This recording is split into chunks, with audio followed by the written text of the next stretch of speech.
আগামী 22 তারিখে রাজ্য বাজেট আছে, সেখানে যুবকদের জন্য আপনারা দেখতে পাবেন।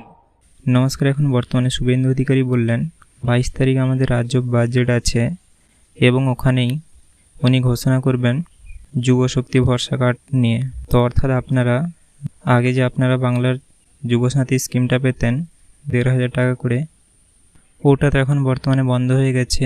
তো এখন বর্তমানে তার বদলেই যুবশক্তি চালু হবে এবং সেটা মুখ্যমন্ত্রী বাজেটেই সেই সম্বন্ধে বলবেন।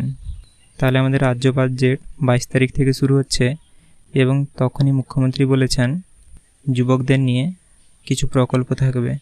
অর্থাৎ আপনারা জানেন যুবশক্তি হচ্ছে একটা যুবকদের প্রকল্পই। চলুন তাহলে এবারে দেখা যাক মুখ্যমন্ত্রী কি বলছেন। আগামী 22 তারিখে রাজ্য বাজেট আছে, সেখানে যুবকদের জন্য, সরকারি কর্মচারীদের জন্য, আমাদের শিক্ষিত চাকরি প্রার্থীদের জন্য আমাদের আরো অনেক কর্মসূচি আপনারা দেখতে পাবেন। যেহেতু বাজেট আছে, আমি তার আগে বলতে পারবো না। আপনারা দেখতেই পেলেন মুখ্যমন্ত্রী কি বলেছেন। আশা করি আপনারা সকল কিছু বুঝতে পেরেছেন। ভিডিওটা যদি আপনাদের ভালো লেগে থাকে তাহলে হাইপ, লাইক এবং সাবস্ক্রাইব করতে ভুলবেন না।